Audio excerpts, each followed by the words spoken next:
Very interesting to notice that when the Americans first came into the Philippines, most of the boxers fought what we call John L. Sullivan type. The hand was more like this. Okay? There was no slipping, left, right, and back. There was no ducking and bottom. It was just straight blast.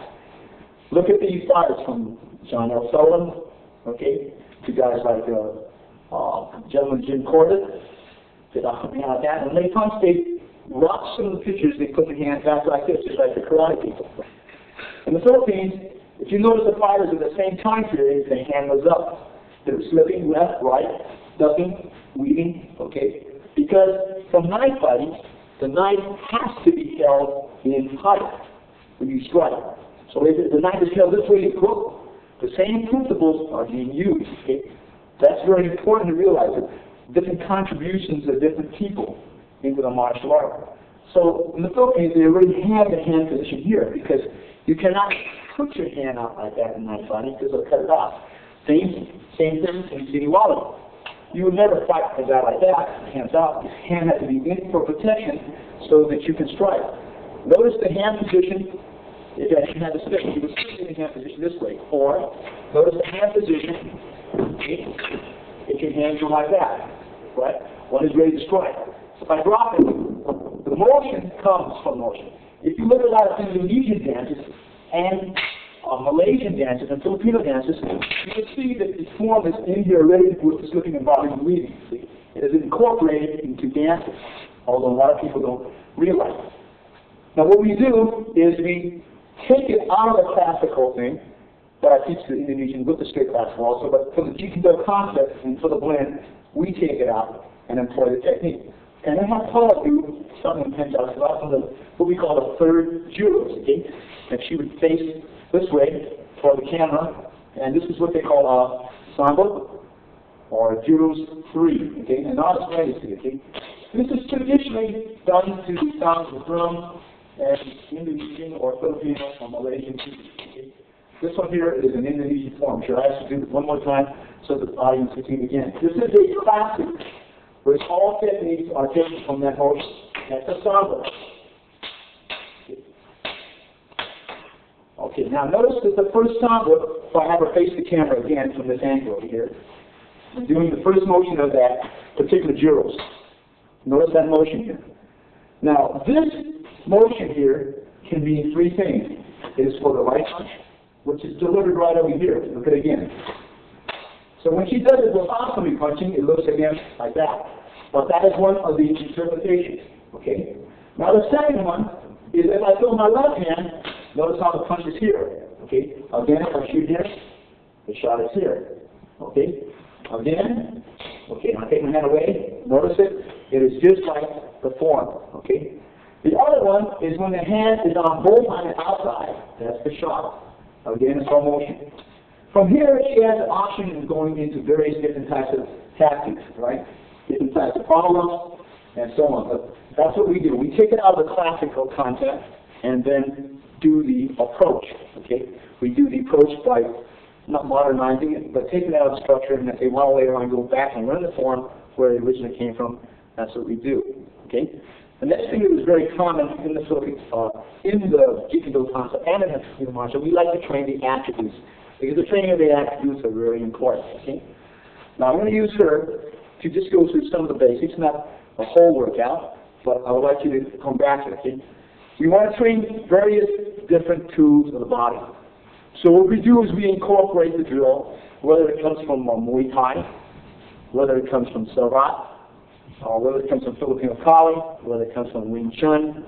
We take it and we put the drill into hitting drills. Okay, for an example, if I'm training this young lady, okay, we first put her either in the left stance or we put her in the right stance. And we, as if it's in the right stance, we tell her to go this way, and if it's this way, we go this way. Okay, we start off with a jab. That would be the jab. Okay, that would be the jab. Okay, jab, jab. Okay, after we learn that, then we go into the next basic, and usually the next basic is jab, cross. Jab, cross, jab, cross, jab, cross. Okay, now in between that, after she finishes her jab cross, I might hit her here, I might hit her here, I might hit her here, and hit her here. Okay? I might throw and then ask her to do the jab cross. Then the next basic usually you might follow is the use of the elbow. There's many ways to use the elbow. We go jab, elbow, jab, elbow, jab, elbow. Okay, that'll be one of the ways we train the elbow. Okay, then we go in the combination. There could be a jab, cross, and a blow. Okay, a jab cross up, jab cross up. Okay, then we have what we refer to as a jab cross and a body hook. Okay, jab cross and body hook, and a jab cross and body hook. Okay, then we have the next drill is the jab cross and uppercut. Jab cross and uppercut, jab cross and uppercut. For the purpose right now, because we're not really training for the purpose of the tape, we're just taking our time. Okay, then she has to learn a level of defense. Okay, the first one we teach our beginners is when I jab this position, or if I cross the position, she's going to shoulder roll. That means she gets away from this. Now, in reality, when you shoulder roll, you should use a side kick with it. Okay? But for training the hand simply, we shoulder roll, and then we cross, cross. Again, slow motion, shoulder roll, cross, okay? Then we can put it in any option. I might throw a jab. She might shoulder roll. She might roll cross. Uppercut, roll cross. Okay? Again, slow motion, shoulder roll, cross, cross. Okay? At this time, we want to learn the basic motion. So we go what we refer to as the bob and weave. Common to Filipino boxing, common to Western boxing. So if I throw my first jab and she catches it, okay, and I throw it across, she bobs over here at 1 o'clock and weaves out to 11. Slow motion again, that becomes your hook, cross. Again, we'll do it 3 sides for the purpose of the day, okay? Again, bob and weave, cross, cross. At the time, if I'm training her, I would correct her in different body positions, but not correct her too much as if she might lose the flow and correct her. Let it go. Okay?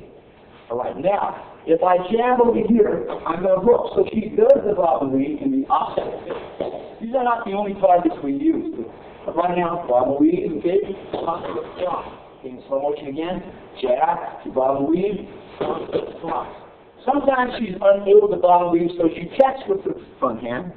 And she covers. Okay, so in other words, I jab, okay, and then I hook, she catches it here, and she hooks, cross. Okay, slow motion again. I jab, and she covers. Notice how she's covered? Okay, hook, cross, cover. Okay. A lot of times when I pull the cross, she is going to be countering inside. She has 3 options. She can do the shoulder stop. Okay, see how it pulls me off balance? She can do a bicep stop, which is here. She can do a straight arm deflection, okay, which is over here, okay.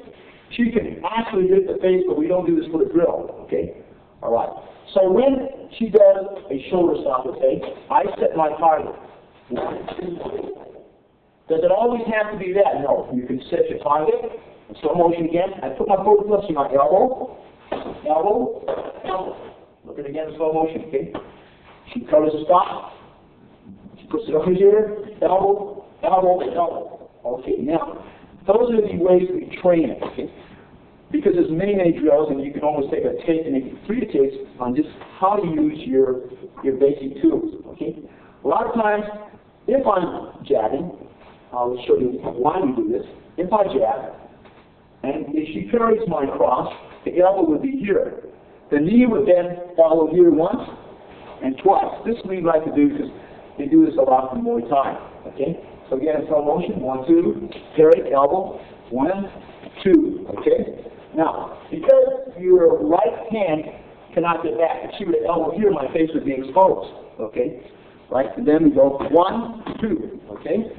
At this point over here, all right, so that she practices the elbow first, she will treat my jab as a cross. She would catch parry, elbow, double knee, 1, 2. We're going to get in slow motion again. Okay? So you catch, parry, elbow. 1, 2. Okay?